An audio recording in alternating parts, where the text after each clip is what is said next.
나가라고 노인네야. 여기는 당신이 있을 곳이 아니야. 장대비가 쏟아지는 어두운 밤, 낡은 비닐 우비를 입은 정체불명의 노인이 파출소 문을 열고 들어왔습니다. 그는 경찰들도 갈팡질팡하던 연수의 강도범의 도주 경로를 마치 눈앞에서 보고 있는 듯이 정확히 을조리며 오만한 엘리트 순경을 경악하게 만들었습니다. 30년 전 대형 화재 속에서 사라졌던 전설의 형사가 왜 하필 지금 이 모습으로 다시 나타난 것일까요? 노인의 깊은 주름 속에 숨겨진 이 도시의 거대한 음모는 과연 무엇일까요? 시작 전 무료 구독 부탁드립니다. 사연 시작합니다. 장대비가 무섭게 쏟아지는 어두운 밤이었습니다. 하늘에는 커다란 구멍이라도 난 듯이 거센 빗줄기가 쉼없이 대지를 때리고 있었으며 도시의 모든 소음은 그 무거운 빗소리에 묻혀 흔적도 없이 사라졌습니다. 화려하게 빛나던 거리의 간판들도 빗줄기에 가로막혀 제 빛을 잃은 채 희미하게 번지고 있었습니다. 이 적막하고도 위태로운 어둠 속에서 한 남자가 거친 숨을 몰아쉬며 좁은 골목길을 질주하고 있었습니다. 그는 최근 도심을 공포로 몰아넣었던 연쇄 강도 사건의 유력한 용의자였으며 수많은 시민에게 씻을 수 없는 상처와 두려움을 안겨준 잔혹한 범죄자였습니다. 경찰들의 포위망이 턱 밑까지 차오른 긴박한 순간이었지만 남자는 마치 유령이라도 된 듯 빗줄기 사이로 몸을 숨기며 순식간에 시야에서 사라졌습니다. 빗물은 그의 발자국과 흔적을 가차없이 지워버렸고 추격하던 경찰들은 방향을 잃은 채 텅 빈 골목만을 응시할 뿐이었습니다.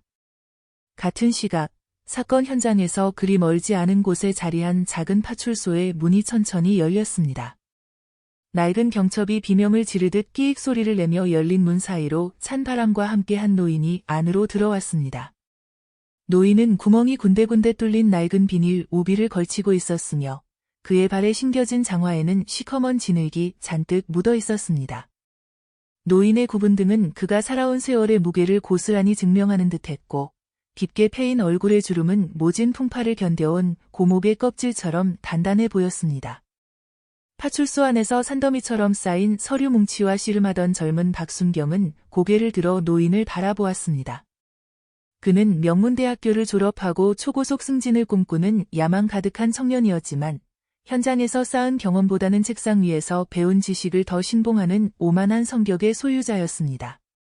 박순경은 노인의 초라한 행색을 보자마자 미간을 찌푸리며 노골적인 불쾌감을 드러냈습니다. 그는 노인이 그저 비를 피하러 온 갈 곳 없는 노숙인이거나 정신이 혼미하여 길을 잃은 사람일 것이라고 제멋대로 판단했습니다. 파출소 내부에는 낡은 형광등이 지지직거리는 소리를 내며 위태롭게 빛을 내뿜고 있었습니다. 박순경은 의자에 등을 기대고 앉아 차가운 눈빛으로 노인을 아래 위로 훑어보았습니다. 그의 머릿속에는 오직 범인을 잡아 공을 세우고 높은 자리에 올라가겠다는 생각뿐이었습니다. 그런 그에게 빗물에 젖어 꾀죄죄한 모습으로 나타난 노인은 그저 자신의 업무를 방해하는 귀찮은 존재일 뿐이었습니다. 박순경은 펜을 내려놓고 의자를 뒤로 밀며 일어났습니다. 그의 가슴팍에 달린 경찰 표식은 밝게 빛나고 있었지만 그 마음속에는 진정으로 시민을 위하는 마음보다는 자신보다 못한 사람을 무시하는 거만함이 가득 차 있었습니다. 노인은 박순경의 따가운 시선을 느끼면서도 아무런 말이 없었습니다. 그저 묵묵히 서서 자신의 몸에서 떨어지는 빗물이 바닥에 작은 웅덩이를 만드는 것을 지켜볼 뿐이었습니다. 박순경은 노인에게 천천히 다가가며 짜증이 섞인 목소리로 입을 열었습니다. 어르신, 어떠한 연유로 이 늦은 시간에 여기까지 찾아오신 것입니까? 여기는 아무나 들어와서 쉬어가는 곳이 아니니 비를 피하고 싶으시면 인근 지하철역으로 가시는 것이 좋겠습니다. 박순경의 목소리에는 노인을 향한 무시와 경멸이 숨겨지지 않은 채 고스란히 담겨 있었습니다. 그는 노인이 이 상황을 이해하지 못한다고 생각하여 더욱 고압적인 자세를 취했습니다. 하지만 노인은 박순경의 모욕적인 말에는 아랑곳하지 않고 벽면에 붙은 커다란 사건 상황판을 묵묵히 응시했습니다. 상황판에는 용의자의 예상 도주 경로와 현재 경찰들이 배치된 지점이 어지럽게 표시되어 있었습니다. 노인의 눈빛은 깊고 고요했으나 그 안에는 무엇인가를 예리하게 꿰뚫어 보는 듯한 기운이 서려 있었습니다. 그것은 평범한 노인에게서는 결코 찾아볼 수 없는 수만 번의 폭풍우를 겪어낸 선장과도 같은 단단한 눈빛이었습니다.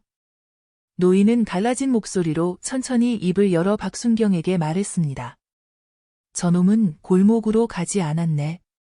지금쯤이면 아마 폐공장 뒤편에 있는 수풀 속에 몸을 숨기고 있을 것이야. 노인의 뜬금없는 참견에 박순경은 어이가 없다는 듯 헛웃음을 크게 터뜨렸습니다. 그는 노인이 치매에 걸려 헛소리를 한다고 확신하며 비아냥거리는 투로 대꾸했습니다. 어르신이 저 흉악한 범죄자에 대해 무엇을 안다고 그런 말씀을 하시는 것입니까? 지금 밖에는 우리 경찰들이 최첨단 장비를 동원해서 수사를 하고 있습니다. 당장 여기서 나가지 않으시면 정당한 업무방해로 처리하여 조치를 취하겠습니다. 박순경은 노인의 어깨를 거칠게 밀치며 문 밖으로 내몰려 했습니다. 하지만 놀라운 일이 벌어졌습니다. 노인은 박순경의 거친 손길에도 바위처럼 꿈쩍도 하지 않았습니다. 오히려 노인은 박순경을 향해 차가운 시선을 던졌고 그 순간 박순경은 자신의 몸이 얼어붙는 것 같은 기이한 압박감을 느꼈습니다. 노인의 주위에는 공기를 무겁게 짓누르는 듯한 위험이 감돌았습니다. 박순경은 자신도 모르게 노인의 눈을 피하며 손을 거두었습니다. 노인은 다시 한번 상황판을 가리키며 놈은 비가 올 때 발자국을 남기지 않으려고 수풀이나 시멘트 바닥만 골라 밟는 습성이 있다고 덧붙였습니다. 그 말은 마치 범인의 머릿속을 들여다본 것처럼 구체적이고 확신에 차 있었습니다. 박순경은 애써 노인의 말을 무시하며 수색팀에게 산악 지역을 더 정밀하게 뒤지라는 지시를 내렸습니다. 노인은 감은 눈을 뜨지 않은 채 조용히 을조렸습니다. 진실은 눈에 보이는 것 너머에 있는 법이네. 자네가 보고 있는 종이 지도는 놈의 마음을 담지 못하지. 파출소 안의 공기는 점점 차갑게 식어갔고 범죄자의 도주는 계속되고 있었습니다. 무전기 너머로 들려오는 현장 요원들의 목소리는 시간이 갈수록 더욱 거칠고 다급해졌습니다. 지지직거리는 잡음 사이로 섞여 나오는 비명 섞인 외침들은 산악 지역의 상황이 얼마나 절망적인지를 여실히 보여주었습니다. 수색대원들은 무릎까지 차오른 진흙과 갑작스러운 토사물 붕괴로 인해 한 걸음도 내딛기 힘든 사투를 벌이고 있었습니다. 앞을 분간할 수 없는 폭우는 최첨단 탐지 장비마저 무용지물로 만들었으며 범인의 흔적은커녕 대원들의 안전조치조차 장담할 수 없는 아비규환의 현장이 되어가고 있었습니다. 박순경은 책상 위에 펼쳐진 지도를 주먹으로 내리치며 입술을 피가 나도록 깨물었습니다. 지도는 빗물에 젖어 눅눅해져 있었고 자신의 판단이 완전히 빗나갔을지도 모른다는 불안감이 차가운 뱀처럼 가슴을 조여왔습니다. 하지만 그는 여전히 명문대 출신이라는 자존심의 끈을 놓지 못한 채 애써 자신의 고집을 꺾지 않고 있었습니다. 낡은 형광등은 위태롭게 깜빡이며 지지직거리는 소음을 내뱉었고 파출소 안을 감도는 습하고 무거운 정적은 박순경의 목을 조이는 올가미처럼 느껴졌습니다. 그때 파출소 구석 낡은 의자에 미동도 없이 앉아있던 노인이 나지막한 목소리로 다시 정적을 깨뜨렸습니다. 사람의 복잡한 마음은 종이 지도 위에 그려진 차가운 선을 따라 움직이지 않는 법이라네. 놈은 지금 저 산속의 추위가 아니라 어딘가 따뜻하고 어두운 곳에서 빗소리를 즐기며 자신의 승리를 확신하고 있을 것이야. 노인의 목소리는 결코 크지 않았으나 기이하게도 파출소 안에 무거운 공기를 잘게 진동시키며 사방으로 퍼져나갔습니다. 박순경은 노인의 참견을 애써 무시하며 귀를 막고 싶었지만 그 목소리는 마치 보이지 않는 화살처럼 빗소리를 뚫고 날아와 그의 고막에 선명하게 박혔습니다. 박순경은 타오르는 분노를 참지 못하고 고개를 돌려 노인을 매섭게 쏘아보았습니다. 어르신은 도대체 무엇을 안다고 자꾸만 신성한 수사를 방해하시는 것입니까? 지금 밖에서 목숨을 걸고 고생하는 제 동료들의 노고를 그런 근거 없는 소리로 모욕하지 마십시오. 박순경의 외침에는 서리빨 같은 분노가 서려 있었으나 그 이면에는 자신의 무능함이 드러날까 두려워하는 비겁한 초조함이 짙게 배어 있었습니다. 노인은 박순경의 무례하고 거친 태도에도 불구하고 그저 깊고 온화한 미소를 지어 보였습니다. 그 미소는 눈앞에 오만한 청년을 비웃거나 무시하는 것이 아니라 아직 세상의 험난한 이치를 깨닫지 못한 어린아이의 투정을 너그럽게 바라보는 어른의 깊은 자애로움과 같았습니다. 노인의 눈동자에는 수많은 세월의 풍파를 견뎌낸 사람만이 가질 수 있는 고요한 호수 같은 평온함이 서려 있었습니다. 그는 천천히 그러나 흔들림 없는 몸짓으로 자리에서 일어나 벽면에 붙은 커다란 사건 상황판 앞으로 성큼 다가갔습니다. 박순경은 무의식적으로 그를 제지하려 손을 뻗었으나 순간 노인의 온몸에서 뿜어져 나오는 압도적인 위험에 눌려 발걸음을 떼지 못했습니다. 그것은 단순히 힘의 차이가 아니라 수만 번의 파도를 넘겨온 노련한 선장 앞에 선 초보 항해사가 느끼는 본능적인 경외심이었습니다. 노인은 거친 굳은 살이 박인 손가락으로 폐공장 뒤편에 자리한 좁고 음침한 수풀 지대를 정확히 가리키며 낮은 목소리로 말을 이었습니다. 저놈은 아마 어린 시절의 대부분을 이 쓸쓸한 동네의 골목길에서 보냈을 것입니다. 버려진 공장의 지하실과 외부로 연결된 비밀스러운 통로들을 훤히 꿰뚫고 있는 사람은 이제 이 근방에서 나밖에 남지 않았습니다. 놈은 경찰의 추격을 피해 가장 익숙하고 동시에 세상에서 가장 어두운 그곳으로 쥐새끼처럼 숨어든 것입니다. 노인의 목소리는 낮았지만 마치 창고 안의 습한 공기를 진동시키며 박순경의 심장에 직접 닿는 듯한 무게감이 있었습니다. 박순경은 노인의 구체적이고 확신에 차있는 설명의 등줄기가 서늘해지는 것을 느꼈습니다. 범인의 연고지나 어린 시절에 대한 정보는 본부의 최첨단 데이터베이스에서도 아직 명확히 밝혀진 바가 없는 극비 사항이었기 때문입니다. 하지만 노인은 마치 범인의 인생 전체를 한 장의 사진처럼 꿰뚫어 보고 있는 듯했으며 그의 어조에는 추호의 망설임도 없었습니다. 박순경은 도대체 어찌하여 그런 내밀한 사실을 알고 계시냐고 따져 묻고 싶었지만 노인의 눈빛을 정면으로 마주하는 순간 질문은 입안에서 맴돌 뿐 차마 밖으로 터져나오지 않았습니다. 노인의 눈은 마치 시간을 거슬러 올라가 범인의 처절한 발자취를 그대로 따라가는 듯한 기이한 빛을 내뿜고 있었습니다. 박순경은 자신도 모르게 마른 침을 삼키며 자신의 책상으로 돌아와 무전기를 움켜쥐었습니다. 당장 수색팀에게 연락하여 폐공장 주변의 지하실 입구를 확인해 보라는 말을 전하려 했으나 다시금 마음속 깊은 곳에 자리한 오만함이 그의 앞을 가로막았습니다. 명문대 출신의 엘리트 경찰인 자신이 정체 모를 노인의 뜬구름 잡는 소리에 휘둘린다는 사실을 인정하고 싶지 않았던 것입니다. 하지만 머리로 부정하려 해도 마음 한구석에서는 노인의 말이 비수처럼 날카로운 진실일지도 모른다는 강렬한 예감이 들불처럼 번지며 그의 이성을 흔들고 있었습니다. 어둠이 짙게 깔린 폐공장 일대는 거센 빗줄기 소리 외에는 아무런 생명력도 느껴지지 않는 죽음의 공간과도 같았습니다. 사방이 녹슨 기계 장치들과 부서진 콘크리트 조각들로 가득한 이곳은 세월의 망령들이 떠도는 듯한 음산한 기운을 내뿜고 있었습니다. 박순경은 심장이 터질 듯 요동치는 것을 느끼며 붉은 벽돌 창고의 차갑고 거친 외벽에 몸을 바짝 밀착시켰습니다. 빗물은 이미 그의 제복을 완전히 적시어 묵직하고 눅눅한 무게로 어깨를 짓누르고 있었고 뼈마디를 파고드는 차가운 한기는 그의 온몸을 떨리게 만들었습니다.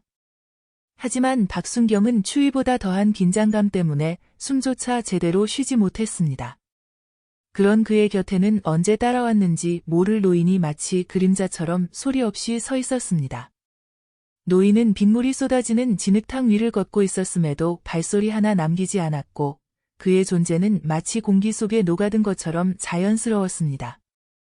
노인의 낮은 숨소리는 거센 빗소리에 섞여 거의 들리지 않았지만 그가 뿜어내는 기묘하고도 웅장한 기운은 박순경에게 형용할 수 없는 안도감을 주었습니다. 그것은 폭풍우가 몰아치는 망망대해에서 거대한 등대를 마주한 것과 같은 감정이었습니다.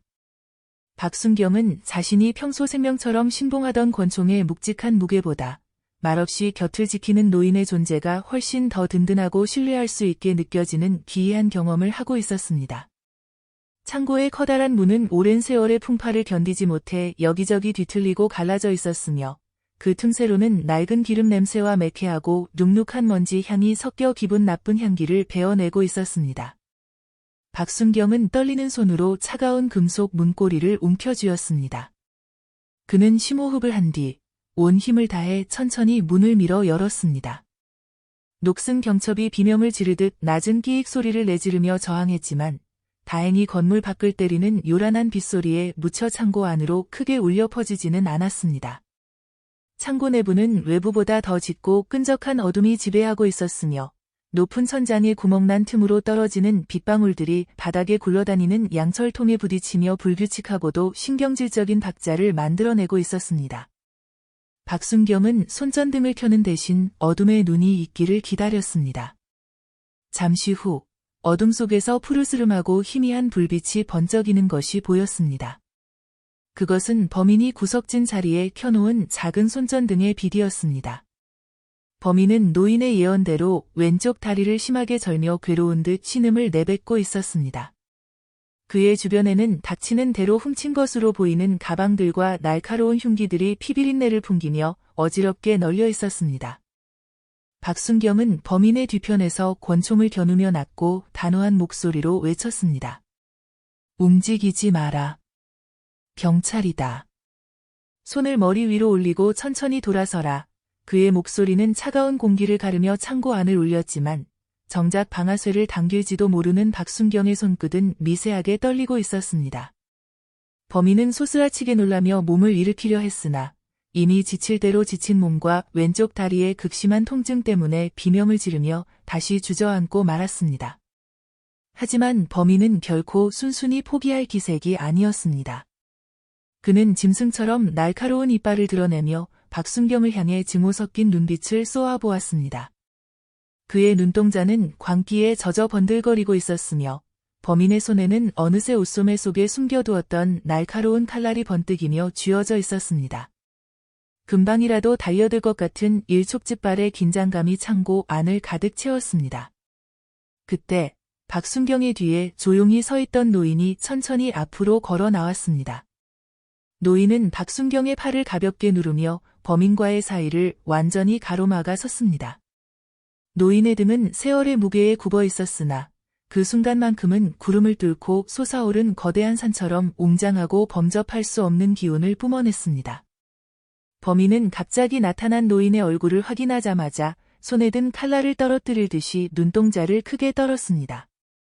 그의 얼굴에는 당혹감과 함께 형언할 수 없는 원초적인 공포가 서서히 차올랐습니다. 그것은 마치 오래전 죽은 줄 알았던 신이 눈앞에 현신한 것을 본 죄인의 모습과도 같았습니다. 범인은 갈라진 목소리로 비명에 가까운 소리를 질렀습니다. 당신이 도대체 무슨 연유로 여기에 나타난 것입니까? 이미 오래전에 사라진 줄 알았는데 노인은 아무런 무기도 들지 않은 채 그저 바다처럼 깊고 고요한 눈빛으로 범인을 묵묵히 바라보았습니다. 노인의 입술이 천천히 움직이며 낮고 장엄한 목소리가 흘러나왔습니다. 자네의 그릇된 욕망이 스스로를 파멸의 낭떠러지로 이끌고 있음을 아직도 깨닫지 못하는 것인가? 빗물로도 씻을 수 없는 죄업을 쌓으며 어디까지 도망칠 수 있을 거라 생각했는가? 노인의 목소리는 물리적인 소리를 넘어 범인의 가슴 가장 깊숙한 곳을 찌르는 예리한 바늘 같았습니다.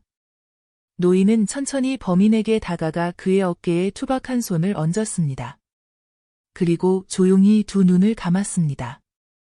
그 순간 기적 같은 일이 벌어졌습니다.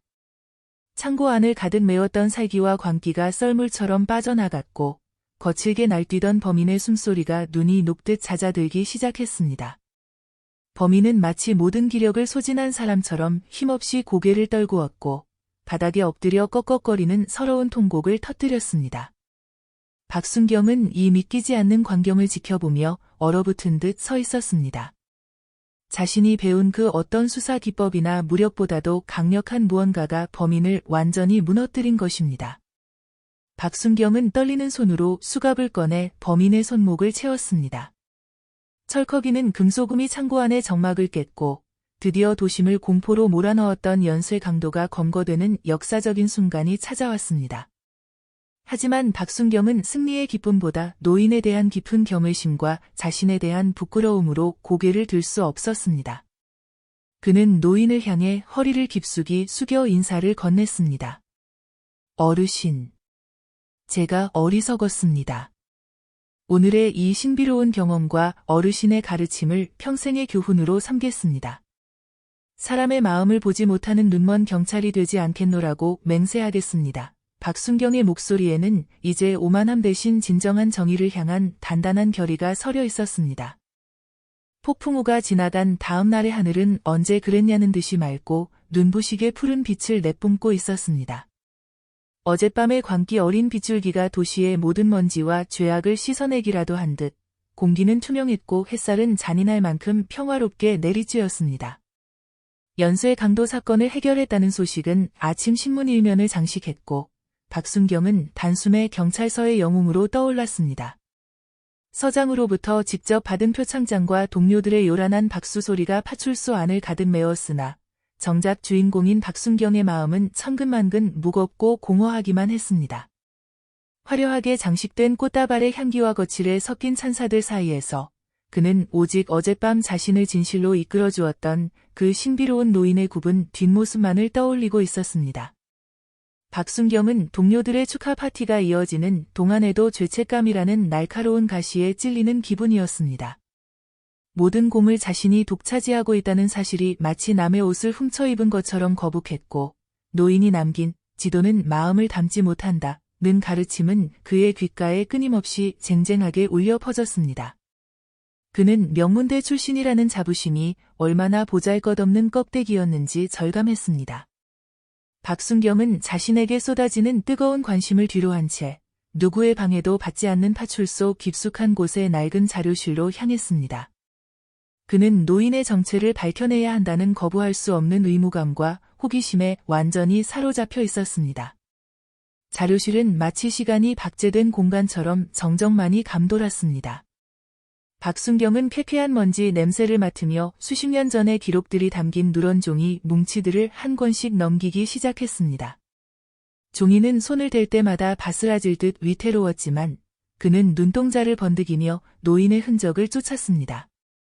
수천 장의 기록을 뒤진 지 몇 시간이 지났을 무렵 그는 서류 더미 가장 깊숙한 곳에서 습기에 젖어 색이 바랜 낡은 사진 한 장을 발견했습니다. 그것은 30년 전 이 파출소 앞에서 근무하던 경찰관들이 나란히 서서 찍은 단체 사진이었습니다.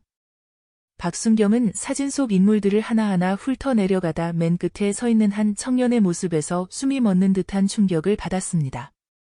흑백 사진 속의 청년은 비록 젊고 기백이 넘쳤으나 그 눈빛만큼은 어젯밤 폐공장에서 보았던 노인의 깊고 고요한 눈동자와 판박이처럼 닮아 있었습니다.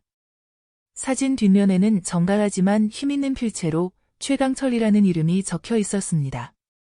박순경은 떨리는 손으로 퇴직 경찰관 명단과 순직자 명부를 대조해 보았습니다.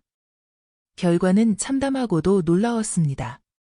최강철이라는 인물은 30년 전 도심을 집어삼켰던 대형 화재 참사 현장에서 마지막까지 시민들을 구하려다 건물 붕괴와 함께 행방불명된 전설적인 형사였습니다. 당시 수사본부는 그를 시신조차 찾지 못한 순직자로 처리했으나 동료들 사이에서는 그가 여전히 이 도시의 어둠을 지키는 유령으로 남았다는 괴담이 돌기도 했습니다.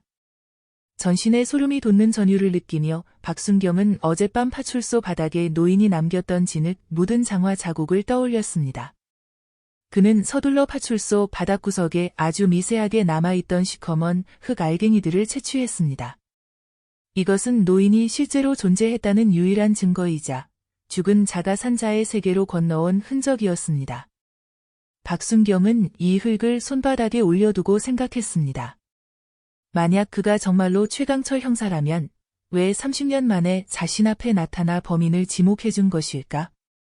이 만남은 단순한 우연일까? 아니면 이 도시가 숨기고 있는 거대한 진실을 향한 서막일까? 그의 가슴은 알 수 없는 거대한 운명의 소용돌이 속으로 빨려 들어가는 듯 요동치기 시작했습니다. 박순경은 노인이 남긴 흙을 들고 인근 대학교 지질학 연구소를 찾아갔습니다. 창문 하나 없는 분석실의 차가운 조명 아래서 노 교수는 현미경을 들여다보며 연신 고개를 갸웃거렸습니다. 이 흙은 일반적인 도심의 것이 아니야. 아주 희귀한 성분의 부식토와 특정 암석 지대에서만 자라는 고산 식물의 미세한 포자가 섞여 있네. 교수의 설명에 따르면 이 흙은 도시 북쪽의 철뢰산 정상 근처 그 중에서도 사람의 발길이 끊긴 지 오래된 사찰이나 깊은 산속의 암자 주변에서만 발견되는 것이었습니다. 박순경은 지체 없이 그곳으로 향했습니다. 산길은 험준했습니다. 깎아지른 듯한 비탈을 오르며 박순경의 배는 터질 듯 요동쳤고 나뭇가지들이 그의 제복을 사정없이 핥히었습니다. 하지만 그는 멈출 수 없었습니다. 정상을 향해 나아갈수록 공기는 점점 서늘하고 맑아졌으며 어느 순간 도시의 소음 대신 대지의 깊은 숨소리만이 들려오기 시작했습니다. 마침내 울창한 소나무 숲 사이로 낡고 작은 암자 하나가 모습을 드러냈습니다.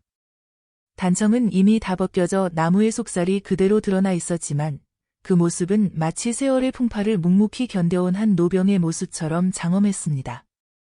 암자의 내부로 조심스럽게 발을 들여놓았을 때 박순경은 말로 표현할 수 없는 기묘한 기운에 압도되었습니다.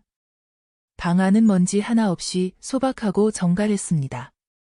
벽면에는 노랗게 바랜 수사 서적들이 빼곡하게 꽂혀 있었고 그 곁에는 30년 전의 날짜가 찍힌 빛바랜 경찰 모자 하나가 놓여 있었습니다. 그리고 책상 위에는 박순경이 자료실에서 보았던 그 흑백 사진의 원본이 낡은 나무 액자에 담겨 있었습니다. 사진 속 젊은 최강철은 여전히 예리한 눈빛으로 세상을 응시하고 있었습니다. 최강철 형사는 죽지 않았던 것입니다. 그는 30년 동안 이곳에서 홀로 수행하며 세속의 눈을 피해 도심의 어둠을 묵묵히 지켜보고 있었던 것입니다. 방 한가운데에는 찻잔 2개가 놓여 있었고 그 곁에 정갈한 필체로 적힌 작은 쪽지 하나가 있었습니다. 찾아올 줄 알고 있었네. 자네의 눈빛에서 포기하지 않는 끈기를 보았기 때문이지. 쪽지를 읽어내려가던 박순경의 손이 미세하게 떨렸습니다. 노인은 이미 자신의 방문을 예견하고 있었던 것입니다. 범인을 잡는 기술보다 중요한 것은 범죄를 저지를 수밖에 없었던 사람의 슬픔과 그 뒤에 숨겨진 진실을 이해하는 마음이라네. 그것은 최 형사가 남긴 마지막 가르침이었습니다. 노인은 이미 자취를 감춘 뒤였지만 그가 남긴 찻잔의 온기는 여전히 박순경의 마음속을 따뜻하게 파고들었습니다. 박순경은 암자 마당에 서서 먼 발치에 보이는 도시의 전경을 바라보았습니다. 수많은 불빛이 보석처럼 반짝이고 있었지만 그 빛의 이면에는 얼마나 많은 어둠이 도사리고 있을지 생각했습니다. 그는 이제 높은 권력이나 화려한 명예를 쫓던 예전의 자신이 아니었습니다. 낮은 곳에서 시민들의 소리 없는 아픔을 어루만지고 보이지 않는 곳에서 정의의 불꽃을 지키는 진정한 경찰이 되겠다는 다짐이 그의 가슴 속에 단단하게 뿌리를 내렸습니다. 산을 내려오는 박순경의 가슴팍에 달린 경찰 표식은 저무는 노을을 받아 눈부시게 빛나고 있었습니다. 폭풍우가 지나간 자리에 찾아온 평화로운 일상은 박순경에게 이전과는 전혀 다른 세상을 보여주었습니다. 그는 화려한 성공보다는 이 작고 낡은 파출소에 남아서 소외된 사람들의 목소리를 듣기로 했습니다. 이제 그는 단순히 법을 집행하는 공무원이 아니라 마을 사람들의 고민을 함께 나누는 이웃이 되었습니다. 그러던 어느 날, 한 할머니가 파출소를 찾아오셨습니다. 할머니의 옷차림은 검소했지만 정갈했고 얼굴에는 깊은 주름만큼이나 무거운 수심이 가득 차 있었습니다. 할머니는 학교에 간 손자가 해가 저물도록 돌아오지 않는다며 마디 굵은 손을 부들부들 떨며 눈물을 터뜨리셨습니다. 다른 경찰들은 요즘 아이들은 가끔 친구 집에서 놀다 늦기도 하니 조금 더 기다려보자고 할머니를 달랬습니다. 하지만 박순경은 할머니의 눈동자 속에 담긴 원초적인 공포를 읽어냈습니다. 그는 노인이 말했던 사람의 마음을 헤아리는 따뜻함을 떠올렸습니다. 박순경은 할머니를 안심시켜드린 뒤 곧바로 아이가 마지막으로 목격된 장소로 향했습니다. 아이가 사라진 곳은 도시의 화려한 불빛이 닿지 않는 달동네 근처의 낡은 공원이었습니다. 그곳은 가로등이 드문드문 설치되어 있어 밤이면 매우 어둡고 인적이 드문 곳이었습니다. 박순경은 단순히 눈에 보이는 곳만 뒤지지 않았습니다. 그는 아이가 어떤 마음으로 이 길을 걸었을지, 무엇을 보고 겁을 먹었을지 상상하며 발걸음을 옮겼습니다. 지도는 마음을 담지 못한다는 최 형사의 말을 되새기며 그는 사람들이 기피하는 공원 뒤편의 험준한 수풀 속까지 샅샅이 뒤졌습니다. 차가운 이슬이 신발을 적시고 가시덤불이 옷을 핥히었지만 그는 포기하지 않았습니다. 수색을 이어가던 그의 눈에 반짝이는 작은 물체 하나가 들어왔습니다. 그것은 아이들이 흔히 가지고 노는 작은 장난감 구슬이었습니다. 박순경은 그 구슬이 떨어진 방향을 따라 좁은 배수로 통로를 발견했습니다. 박순경은 본능적으로 아이가 이 어두운 통로 안으로 들어갔을지도 모른다는 예감을 얻었습니다. 그는 손전등을 켜고 조심스럽게 배수로 안을 비추었습니다. 차가운 습기와 퀴퀴한 냄새가 코를 찔렀지만 그는 주저하지 않고 몸을 숙여 깊숙한 안쪽으로 기어 들어갔습니다. 배수로 안쪽은 외부의 소음이 완벽하게 차단된 무덤처럼 적막했습니다. 한참을 기어 들어갔을 때 저 멀리서 아주 작고 가냘픈 흐느낌 소리가 들려왔습니다. 박순경의 심장이 철렁 내려앉았습니다. 소리가 나는 쪽으로 달려가자 그곳에는 사진 속의 아이가 좁은 공간에 웅크린 채 몸을 떨고 있었습니다. 아이는 길 잃은 고양이를 구해주려다 배수로 깊은 곳까지 들어오게 되었고 갑자기 쏟아진 소나기로 불어난 물 때문에 겁에 질려 밖으로 나가지 못하고 있었던 것입니다. 박순경은 겁에 질린 아이를 자신의 가슴에 꼭 껴안았습니다. 무서워하지 말 거라. 이제 아저씨가 왔으니 괜찮단다. 박순경의 따뜻한 온기가 전해지자 아이는 참았던 울음을 터뜨리며 박순경의 목을 꼭 안았습니다. 아이를 등에 업고 밖으로 나오자 걱정하며 기다리던 할머니가 달려오셨습니다. 할머니는 무사히 돌아온 손자를 보고는 박순경의 손을 잡으며 연신 고개를 숙여 감사의 인사를 전하셨습니다.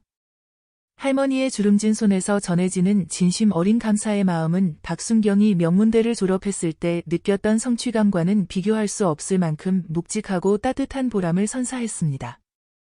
동료 경찰들은 박순경의 집요하고도 직관적인 수색에 놀라움을 금치 못했습니다. 아무도 주목하지 않았던 어둡고 좁은 통로에서 아이를 찾아낸 것은 단순한 운이 아니었습니다. 그것은 노인이 가르쳐준 진실을 보는 눈 덕분이었습니다. 박순경은 이제 파출소 안에서 서류와 씨름하기보다 마을 골목길을 구석구석 누비며 주민들의 안부를 묻는 일에 더 큰 열정을 쏟았습니다. 사람들은 그런 박순경을 우리 순경님이라 부르며 마치 친가족처럼 대하기 시작했습니다. 박순경은 다시 그 산속 암자를 찾았습니다. 암자 입구에 돌 하나를 얹으며 작은 돌탑을 쌓았습니다. 그것은 사라진 스승에 대한 감사의 표시이자 자신에게 맡겨진 정의의 길을 묵묵히 걷겠다는 약속이었습니다. 박순경의 마음속에는 여전히 해결되지 않은 거대한 의문이 남아 있었습니다. 그는 30년 전 최강철 형사가 사라졌던 그날의 화재 사건 보고서를 다시 꺼내 들었습니다. 공식적으로는 노후된 전선 합선으로 인한 실화로 결론 나 있었지만 박순경은 이제 문서 너머의 진실을 볼 수 있었습니다. 그는 당시 최 형사와 가장 가까운 동료였던 김노인을 찾아가기로 했습니다. 김노인은 도심 외곽의 조용한 요양원에서 여생을 보내고 있었습니다. 박순경이 정중하게 인사를 건네고 최강철이라는 이름을 꺼낸 순간 김노인의 흐릿했던 눈동자는 마치 번개를 맞은 듯 강렬하게 빛나기 시작했습니다. 김노인은 30년 동안 가슴 속에 묻어두었던 뜨거운 진실을 털어놓았습니다. 최 형사는 그날 밤 단순한 사고로 죽은 게 아니야. 그는 당시 이 도시를 거대한 그물망처럼 장악하고 있던 범죄 조직과 부패한 권력의 연결고리를 추적하고 있었네. 김노인의 목소리는 회상에 잠길수록 떨리고 있었습니다. 최 형사는 사건 당일 결정적인 증거를 확보했다며 김노인에게 전화를 걸어왔으나 그 직후 비밀 아지트에서 의문의 대형 화재가 발생했습니다. 김노인은 그것이 최 형사를 영원히 침묵시키려던 누군가의 거대한 음모였다고 굳게 믿고 있었습니다. 박순경은 가슴 한구석이 뜨거워지는 것을 느꼈습니다. 박순경은 김노인의 이야기를 토대로 과거의 수사 자료들을 현대적인 기법으로 다시 분석했습니다. 그러던 중 그는 소름 끼치는 사실을 발견했습니다. 30년 전 최 형사가 추적하던 그 조직의 수장이 현재 이 도시의 유력한 기업가이자 자선 사업가로 칭송받는 선진 그룹의 강만식 회장이라는 점이었습니다. 강 회장은 과거의 어두운 세탁하고 화려한 성공의 탑을 쌓아 올렸지만 그 뿌리는 여전히 부패와 탐욕으로 갓썩어 있었을 가능성이 높았습니다. 박순경은 자신의 심장이 거세게 뛰는 것을 느꼈습니다. 이것은 단순한 과거의 복수가 아니었습니다. 여전히 진행 중인 거대한 악과의 싸움이었습니다. 그 즈음 도심 곳곳에서 기이한 연쇄 화재가 발생하기 시작했습니다. 박순경은 직관적으로 이 화재들이 우연이 아님을 알아차렸습니다. 화재가 발생한 지점들을 지도 위에 표시해보니 놀랍게도 그곳들은 30년 전 최 형사가 수사했던 핵심 장소들과 정확히 일치했습니다. 누군가 잠들어 있던 과거를 깨우려 하고 있거나 혹은 과거의 망령이 다시 움직이기 시작한 것이 분명했습니다. 박순경은 가장 최근에 화재가 발생했던 구도심의 낡은 상가 건물을 찾았습니다. 매캐한 연기가 채 가시지 않은 현장에서 그는 타버린 벽면 틈새에 끼어있는 작은 금속 물체 하나를 발견했습니다. 그것은 30년 전 경찰관들이 사용하던 낡은 은색 휘슬이었습니다. 열기의 일부분이 녹아 있었지만 그 모양은 박순경의 눈에 선명하게 들어왔습니다. 바로 최 형사의 물건이었습니다. 박순경이 휘슬을 만지는 순간 등 뒤에서 서늘한 인기척이 느껴졌습니다. 고개를 돌리자 그곳에는 낡은 비닐 우비를 입은 노인이 벽에 기댄 채 서 있었습니다. 어르신, 정말 당신입니까? 박순경의 목소리가 떨리며 적막한 공간을 울렸습니다. 노인은 천천히 고개를 돌려 박순경을 바라보았습니다. 그의 눈빛은 30년 전의 열정과 지금의 깊은 고요함을 동시에 머금고 있었습니다. 노인은 빙그레 미소를 지으며 입을 열었습니다. 자네가 이 휘슬을 찾아낼 줄 알았네. 과거의 망령들이 다시 깨어나고 있음을 자네에게 알려주고 싶었네. 노인의 목소리는 낮았지만 강한 경고의 의미를 담고 있었습니다.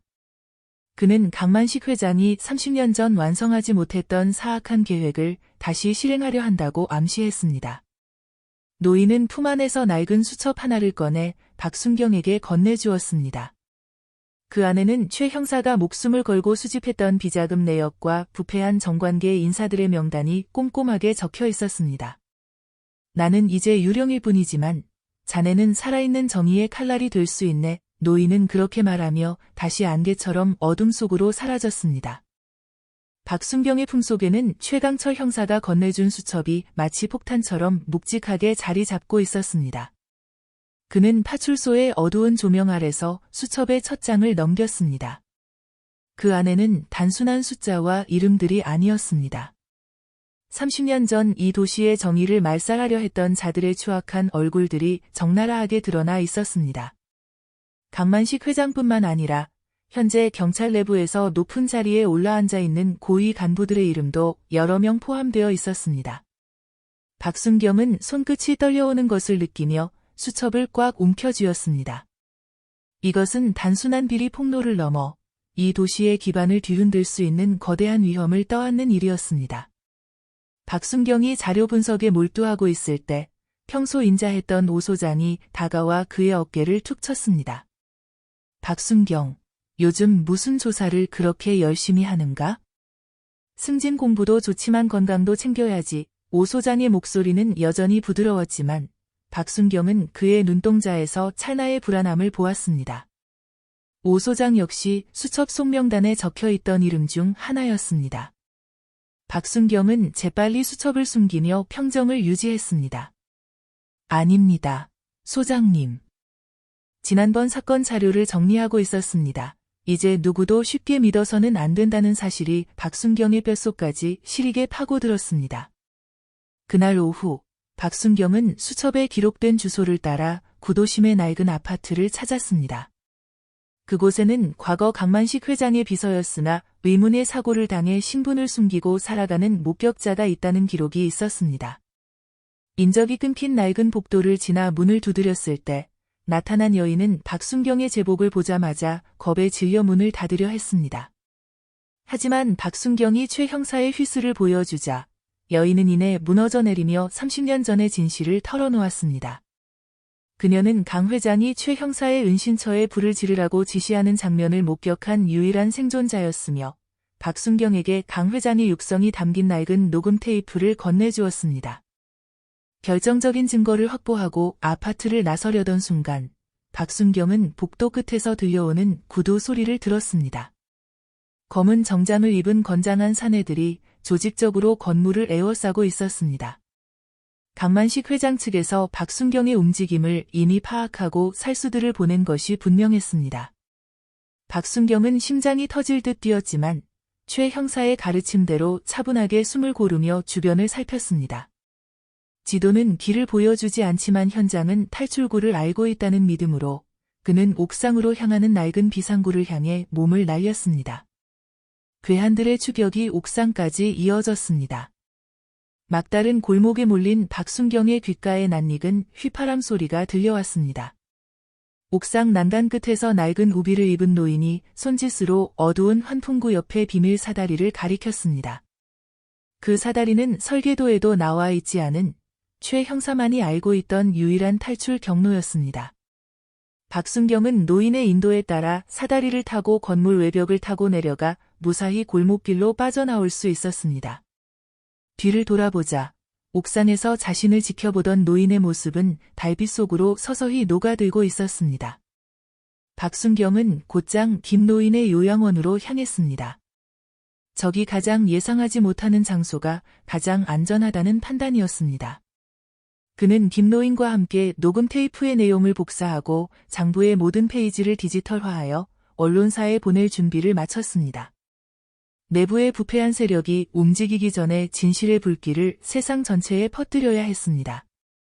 창밖에는 다시 비가 내리기 시작했지만 박순경의 마음은 그 어느 때보다 단단했습니다. 그는 최 형사가 남긴 휘슬을 손에 꼭 쥐고 결전의 아침을 기다렸습니다. 정의는 반드시 승리한다는 믿음이 그의 어두운 방안을 환하게 밝히고 있었습니다. 새벽의 눅눅하고 차가운 공기를 가르며 박순경은 구도심에 후미진 인쇄소 골목으로 향했습니다. 그곳에서 그는 평소 권력의 압박에도 굴하지 않고 진실만을 쫓기로 유명한 정의로운 사회부 기자를 만났습니다. 기자는 박순경이 건네준 낡은 장부의 사본과 강만식 회장의 목소리가 담긴 녹음 테이프를 확인한 후 안색이 창백하게 질렸습니다. 이건 단순히 한 기업의 비리가 아닙니다. 이 도시의 상층부를 완전히 뒤엎어버릴 거대한 폭탄입니다. 기자의 손은 자료를 쥔 채 파들파들 떨리고 있었습니다. 박순경은 기자의 어깨를 묵직하게 짚으며 단호하고도 낮은 목소리로 말했습니다. 지금 바로 터뜨리십시오.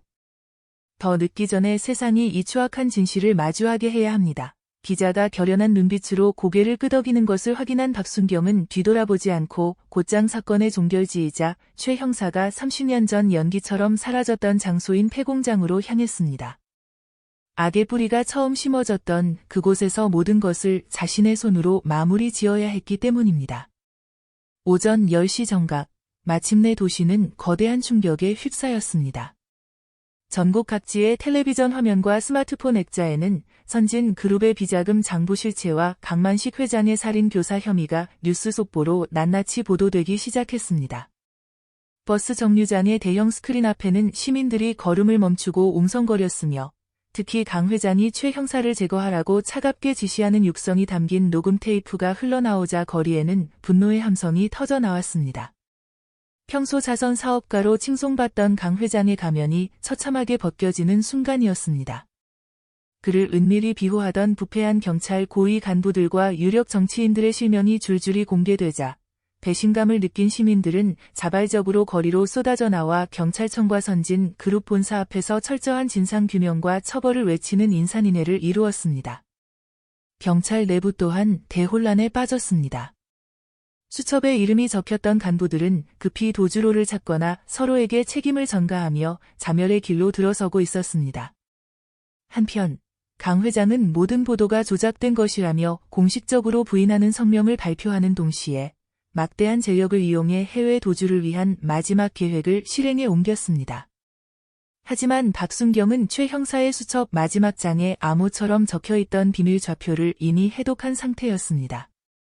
그는 강 회장이 일반적인 공항이나 항구가 아닌 폐공장 근처의 아주 작고 외진 포구에 숨겨진 비밀 선착장을 사용할 것임을 확신했습니다.